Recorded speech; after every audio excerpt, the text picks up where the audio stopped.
Sabi nila, sa bawat dekada, may naiibang tibok ng puso ang mga tao. Pero sa dekada 70, sa gitna ng maiingay na kalsada, plakang OPM at usok ng sigarilyo, may natagpuan akong kakaibang musika. Isang awit ng damdamin na hindi ko akalaing magmumula sa isang simpleng sulyap ng isang binata sa loob ng jeep. Ako si Tino at ito ang lihim kong kwento.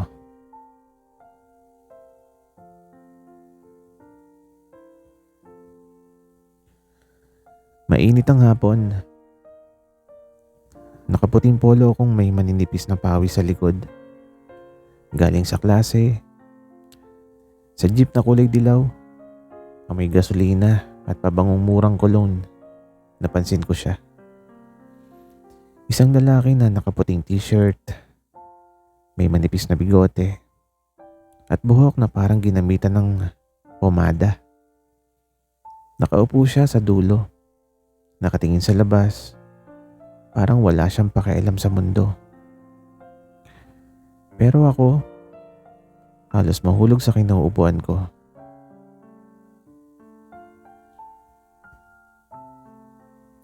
Bayad po, estudyante. Sabay abot ko ng bariyang may kapirasong langis. Nahulog pa sa kamay niya. At doon nagsimula ang lahat.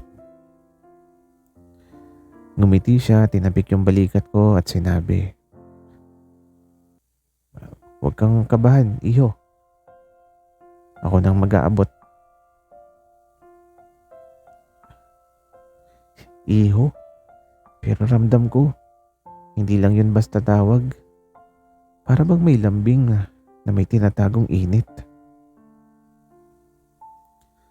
Habang bumabaybay ang jeep sa kabaan ng abenida, nagkatinginan kami. Saglit lang pero sapat para bumilis yung tibok ng puso ko. Ang mga ilaw ng karatulang Pepsi at lumang sinehan na may palabas na iginuhit ng tadhana ay naging background ng hindi inaasahang tagpo naming dalawa. Nagkataong sabay kaming bumaba sa kanto. Siya pala si Clarence, anak ng isang retiradong sundalo at nag-aaral ng engineering sa kabilang universidad. "Pare, dito ka rin pala dumadaan?" Tanong niya habang tinatanggal ang sigarilyong nakaipit sa tenga. Oo, ikaw?" Sagot ko. Dito na ako. Sa tabi lang ng tindahan ng Yossi. Gusto mo, samahan kita minsan? Libre kita ng soft drinks." Wika niya, sabay kindat. At doon sa unang kindat na yun, nagsimula ang kwento ko.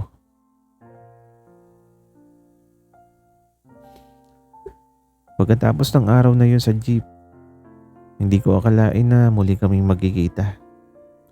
Pero isang hapon matapos ang klase ko sa kolehiyo, habang pawisan, bitbit ang notebook kung puno ng sulat, bigla akong tinawag ng isang pamilyar na boses. Paglingon ko, andun si Clarence. Nakasandal sa poste ng ilaw, hawak ang bote ng mirinda. Para bang nasa eksena kami ng isang lumang pelikula sa sinehan ng abenida. "Ano, libre ka ba?" tanong niya. Sabay alok ng malamig na bote. Hindi ko alam kung bakit nanginginig yung kamay ko nung tanggapin ko yun. Habang umuupo kami sa kahoy na bangko sa tabi ng tindahan, nagkukwentuhan kami tungkol sa klase ng mga prop na sobrang higpit at sa mga bagong kantang pinapatugtog sa radyo. Napatawa ako nang Marinig ko siyang kumanta ng mga linya ng Bato sa Buhangin ni Cinderella Band. Hindi siya masyadong magaling pero may kakaibang dating ang boses niya. Parang buo, malalim at sigurado. Tino, alam mo, hindi ko alam kung bakit ang dali mong kausap. Sabi niya habang naglalagay siya ng sigarilyo sa labi.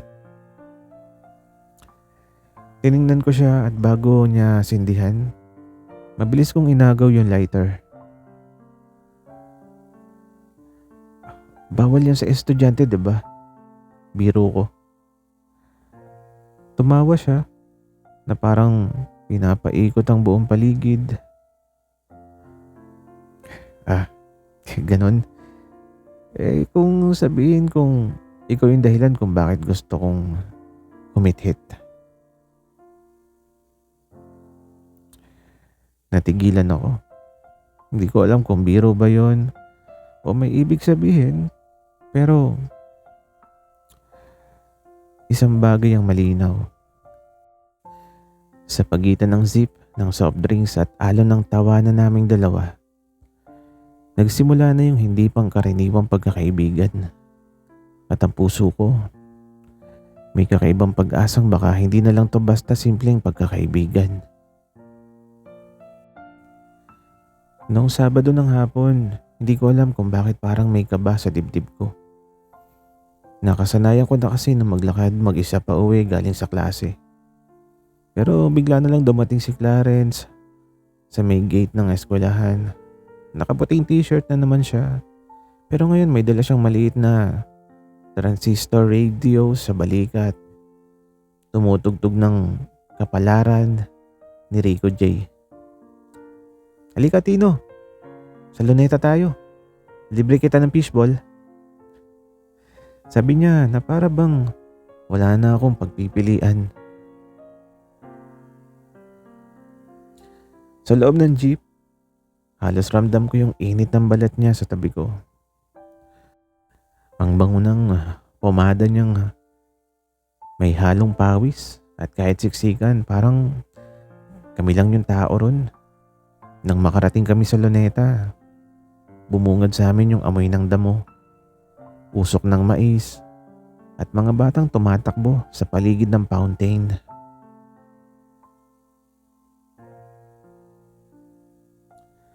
Alam mo, dito ako madalas tumatambay kapag gusto kong mapag-isa. Sabi niya habang naglalakad kami.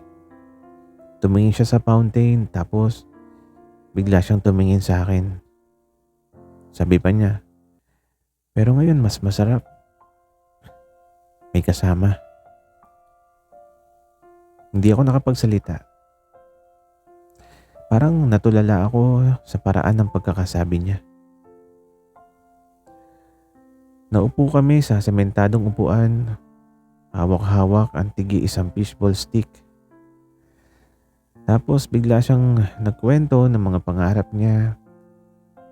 Maging engineer, makatulong sa pamilya, at balang araw makapagpatayo ng bahay na gawa sa bato.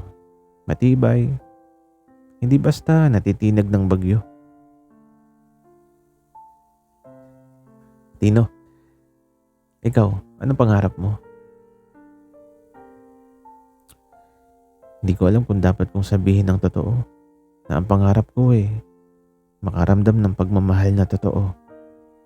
Yung hindi tinatago, hindi kinakahiya. Kahit sa dekadang puno ng bawal na lihim. Kaya ngumiti na lang ako at sinabing, simple lang. Pangarap kong lagi kitang kasama. Natigilan siya tapos ngumiti. Di ko alam kung nahalata niyang may kakaiba sa tono ng boses ko pero alam ko, sa Luneta, sa harap ng fountain na kumikislap sa ilalim ng araw, nagsimula nang tumibok ng mas malakas ang puso ko para kay Clarence. Minsan talaga hindi mo inaasahan kung saan ka dadalhin ng kapalaran. Isang gabi matapos kaming manood ng sine sa Avenida, naglakad kami pauwi ni Clarence. May lamig sa hangin, mga jeep at bus na naguunahan at mga ilaw ng tindahan ng balot at beer house ay nagsisilbing backdrop ng aming tahimik na lakad. Pero bigla, sa isang madilim na kanto, sinalubong kami ng tatlong lalaki. Mga tambay, lasenggo, amoy gin, at may hawak pang bote. Hoy, mga binata, may pangyosi ba kayo? Sigaw ng isa sabay lapit sa amin. Tahimik ako, nanginginig. Hindi ko alam ang gagawin pero si Clarence kalmado. Pasensya na, wala kaming pangyosi. Umuwi na lang kayo mga tol. Sagot niya. Pero imbes na tumigil, bigla akong hinila ng isa. Tinulak ako sa pader. Ang arte mo naman. Baka gusto mo samahan kami, iho. Sabay tawa ng malakas. Bago pa ako makasigaw, mabilis na dumagan si Clarence. Hinila ako palayo at isang suntok ang pinakawalan niya sa lalaki. Bumagsak ito. Sabay atras ng dalawa pa. Kita ko sa mata ni Clarence ang tapang pero may halong takot na rin. Tino, takbo! Wika niya sa akin. At doon sa gitna ng takbuhan, ramdam ko yung higpit ng kapit niya sa kamay ko. Mainit at matibay at puno ng pangako. Nakalayo kami, humihingal at naupo sa ilalim ng poste ng ilaw. Tino, pasensya na. Ayoko may mangyaring masama sa'yo. Sabi niya habang hinahabol ang hininga. Hindi ko napigilan ang sarili ko. Doon ko siya tinitigan ng matagal at sa unang pagkakataon, nakita ko ang isang Clarence na hindi lang basta matapang, kundi handang ipaglaban ako. Clarence, mahina akong sabi. Ngumiti siya at pinisil ang kamay ko. Basta habang andito ako, hindi kita pababayaan. Sa ilalim ng dilaw na poste ng ilaw, sa dekada kung saan bawal ang ganitong mga sandali, nakahanap ako ng isang bagay na mas matibay kaysa suntok, ang tiwala ng puso niya. Sa panahon ng dekada 70, hindi lahat ng tao malaya. Pero may mga bawal, may mga lugar na lihim na nagiging kanlungan ng mga pusong naghahanap ng kalayaan. Doon kami dinala ni Clarence. Isang Sabado ng gabi, isang maliit na sayawan sa Maynila. Tago sa isang lumang bodega na ginawang dance hall. Tahimik kami sa jeep habang papunta. Ramdam ko yung kaba sa dibdib ko. Hindi ko alam kung anong klaseng sayawan yun. Akala ko simpleng inuman lang pero nung makarating kami, bumungad ang ilaw na kulay dilaw, usok ng sigarilyo, at musika ng hotdog na first love. Mga kabataang lalaki, babae ang sumasayaw. Pero may ilan din na pares na parehong lalaki, parehong babae. Nagtatago sa dilim ng disco light. Doon ko lang naramdaman na hindi pala ako nag-iisa. Welcome to real Manila, Tino. Bulong ni Clarence sabay abot ng baso ng soft drinks. Tahimik akong nakatingin sa mga nagsasayawan. Parang hindi makapaniwala na may ganitong mundo. Pero bago pa ako tuluyang lamunin ng kaba, bigla akong hinila ni Clarence papunta sa gitna. Ano ka ba? Maraming tao. bulong ko at halos matalisod ako. Wala yan, ako bahala. Sagot niya sabay hawak sa bewang ko. At doon sa gitna ng musika, marahan kaming sumayaw. Hindi ko alam kung paano. Hindi ako marunong sumayaw pero siya, parang natural lang. Ginagabayan niya ang bawat galaw ko. Habang umiikot ang ilaw at pumapailan lang ang kanta, ramdam ko yung init ng palad niya sa kamay ko. At titig niya na para bang walang ibang tao sa paligid. Tino, kung may ibang mundo lang, baka hindi ko na kailangan pang itago to. Mahina niyang bulong sa tenga ko. Napalunok ako. Gusto ko siyang yakapin, gusto kong sabihin na kahit sa mundong ito, sapat na siya para sa akin. Pero hindi ko nagawa. Sa halip ngumiti ako at mas hinigpitan ko yung kapit sa kanya. At doon ko naramdaman sa unang pagkakataon na kahit saglit lang, malaya ako. Madaling araw na nang umuwi kami mula sa sayawan. Tahimik ang kalsada ng Maynila. Puro jeep na walang laman. Mga poste ng ilaw na mahina ang buga. At ilang tindahan ng goto na bukas pa. Naglalakad kami ni Clarence sa kahabaan ng abenida. Pareho kaming tahimik. Ang kamay niya, hindi na bumitiw sa akin mula pa sa loob ng jeep. Di ko alam kung dahil sa lamig ng madaling araw o dahil ayaw niya lang akong bitiwan.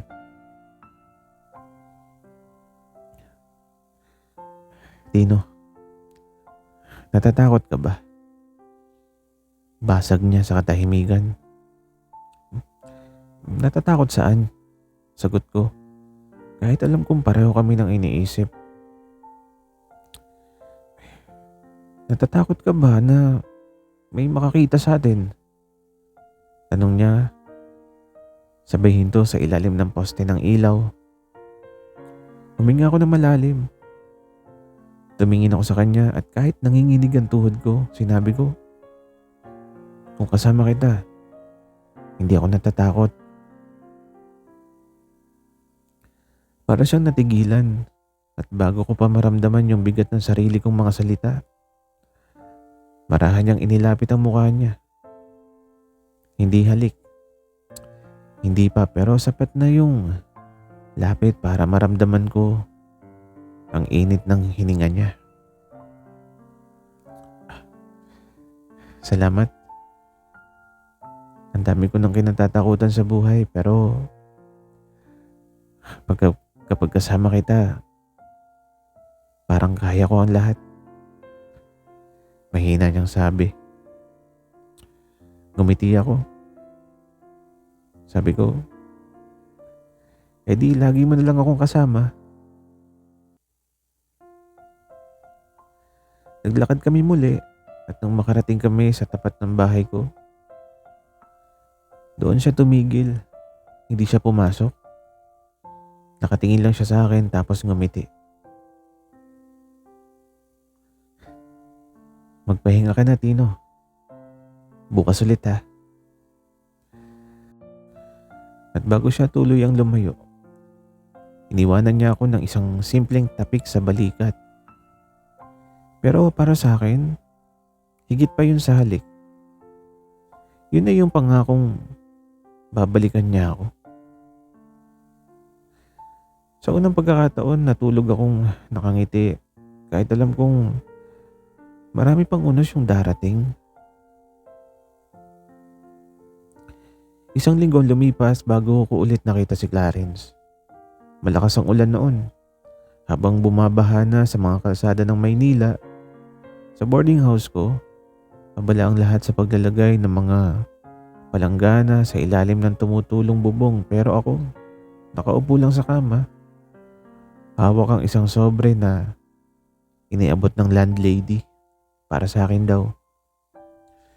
Binuksan ko yun at sa loob ng isang sulat, mabangong papel na may tinta ng ballpen na halatang minadali. Tino, pasensya ka na kung bigla akong nawala nitong mga araw. Kailangan kong tumulong sa pamilya ko sa probinsya eh. Mahirap yung sitwasyon. Kulang sa pera, kulang sa oras. Pero sa bawat ulan na bumabagsak, iniisip kita. Sana huwag kang magduda. Sana huwag kang mawala. Clarence. Nang binasa ko yun, parang nawala yung ingay ng kulog at ang paglagapak ng ulan sa bubong. Para bang ako lang at ang tinig niya ang nasa isip ko. Kinabukasan kahit bumubuhos pa rin ang ulan, nagpunta ako sa Avenida. Sa dating tagpuan namin, basang-basa yung sapatos ko, nanginginig sa lamig. At doon sa kanto ng sinihan nakita ko siya. Hawak ang payong na buta sa gilid. Pero nakangiti pa rin nang makita ako. "Eto ka pala," sabi niya. Hindi ko siya sinagot. Imbes, mabilis ko siyang niyakap kahit basang-basa kami pareho. Ramdam ko yung init ng katawan niya sa gitna ng malamig na bagyo. "Clarence, kahit anong mangyari, hindi kita iiwan." Wika ako. Hinawakan niya yung batok ko at bumulong din. "Salamat, Tino. Ikaw lang yung lakas ko." At sa ilalim ng malakas na ulan, kahit walang musika, kahit walang disco light, nagsayaw ang mga puso naming dalawa.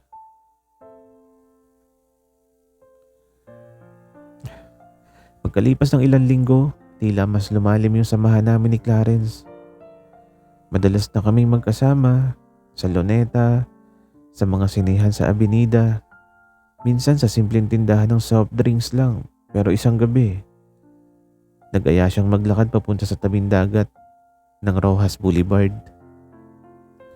Tahimik ang paligid, may mga magkasintahang nakaupo sa seawall, mga batang kumakain ng mani, at sa malayo, kita ang ilaw ng mga barkong nakadaong. Umupo kami habang pinapanood ang alon na humahampas sa bato. Wala kaming imik sa una, pero ramdam ko ang bigat ng mga salitang gusto niyang sabihin. "Tino," mahina niyang tawag. "Kung sakaling sabihin ko sa iyo lahat ng nararamdaman ko, hindi ka ba matatakot? Hindi ka ba lalayo?" Parang tumigil yung mundo ko sa tanong niyang yun. Ramdam kong ito na yung sandaling matagal ko nang hinihintay. Huminga ko ng malalim, sabay ngiti. "Clarence, matagal na akong may nararamdaman at hindi ako natatakot." Nanlaki ang mga mata niya. Saka siya natawa ng mahina. Parang nabunutan ng tinik. Akala ko ako lang eh. Akala ko nag-iisa ako." Wika niya. Tumingin ako sa kanya, tapos mahigpit kong hinawakan yung kamay niya. "Hindi ka na nag-iisa." "Hindi na." Wika ko. At doon sa ilalim ng mga bituin, dahan-dahan siyang yumuko at inilapit yung labi niya. At sa unang pagkakataon, naglapat yung labi namin. Banayad, parang takot mabasag, pero puno ng init at pangakong hindi kayang sirain ng panahon. Pagkatapos ng halik, nakangiti siya. Dekada 70, Tino. Mahirap, bawal, pero masarap magmahal kapag totoo. At doon ko naintindihan, hindi na to basta pagkakaibigan. Isa na tong pag-ibig, totoo, tahimik, at handang dumaban sa kahit anong unos.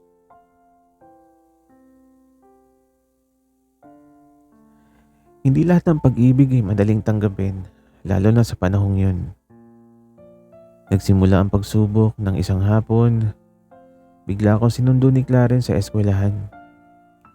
Hindi siya kasinsigla ng dati, tahimik lang siyang nakatingin sa malayo habang naglalakad kami.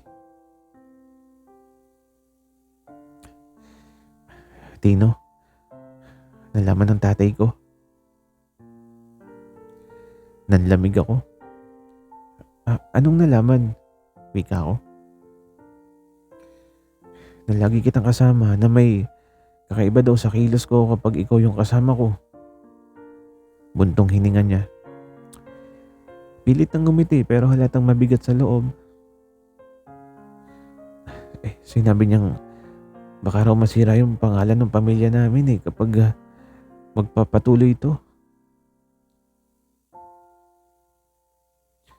Parang gumuho yung mundo ko sa mga salitang yun. Gusto kong magsalita pero wala akong mahagilap. Tino, ayoko mawala ka Ayokong sirain yung pamilya ko. Dagdag niya. May bakas ng luha sa mga mata. Niyakap ko siya doon sa gilid ng isang eskinita sa Maynila. Hindi ko inalintana yung kung may makakita. Hinawakan ko yung mukha niya at ang bulong ko. Clarence, di mo kailangan pumili. Yung puso mo may sariling daan at kung ano man yung pipiliin mong bitawan, tatanggapin ko. Pero kung ako yung pipiliin mong hawakan, lalaban ako. Matagal kaming tahimik. Ramdam ko yung bigat ng desisyon niya. Hindi ko alam kung paano pero gusto kong lumaban Para sa'yo, para sa atin. Wika niya. At doon sa gitna ng takot at luha, nakita ko yung tapang ni Clarence. Hindi lang bilang anak ng isang sundalo, kundi bilang taong handang ipaglaban ng pagmamahal. Pagkatapos ng araw ng kaba at pagtatalo, dumating din ang sandaling matagal naming pinangarap. Isang Sabado ng gabi bumalik kami ni Clarence sa lumang bodega sa Maynila. Doon sa sayawan, sa una naming natuklasan, pero ngayon, hindi na kami takot. Mainit ang ilaw na kulay dilaw, amoy pa rin ng sigarilyo at beer. At sa radyo ay tumutugtog ang kanta ng hotdog na ikaw ang Miss Universe ng buhay ko. Nasa gitna kami ng maraming tao pero parang kami lang naroon. Hawak niya yung kamay ko. Walang pakialam kung may makakita. Handa ka na ba, Tino? Bulong niya sa akin. Ngumiti ako. Sabi ko naman, matagal na. At doon marahan kaming nagsayaw. Hindi na tulad nung dati na lihim na at kinakabahan. Ngayon malaya at totoo. Habang umiikot ang ilaw, nakatingin siya sa akin na para bang ako na yung buong mundo niya. Tino, hindi ko alam kung saan tayo dadalhin ng dekada na to Pero isa lang yung sigurado, hindi na kita bibitiwan. Mahina niyang sabi. At bago pa matapos ang kanta, muli kaming naghahalikan. Banayad, puno ng pangako. Walang bahid ng takot. Sabi nila sa bawat dekada, may naiibang tibok ng puso ang mga tao. Sa dekada 70, natutunan kong kahit bawal, kahit mahirap, may pag-ibig na hindi na kayang itago. Ako si Tino at si Clarence ang lihim kong nagsimulang maging lakas ko. At sa bawat awit, sa bawat sayaw, alam kong kahit saan man kami dalahin ng panahon, tunay at malaya, kaming nagmahal. Sana'y nagustuhan nyo ang aming kwento. Maraming salamat sa inyong pakikinig.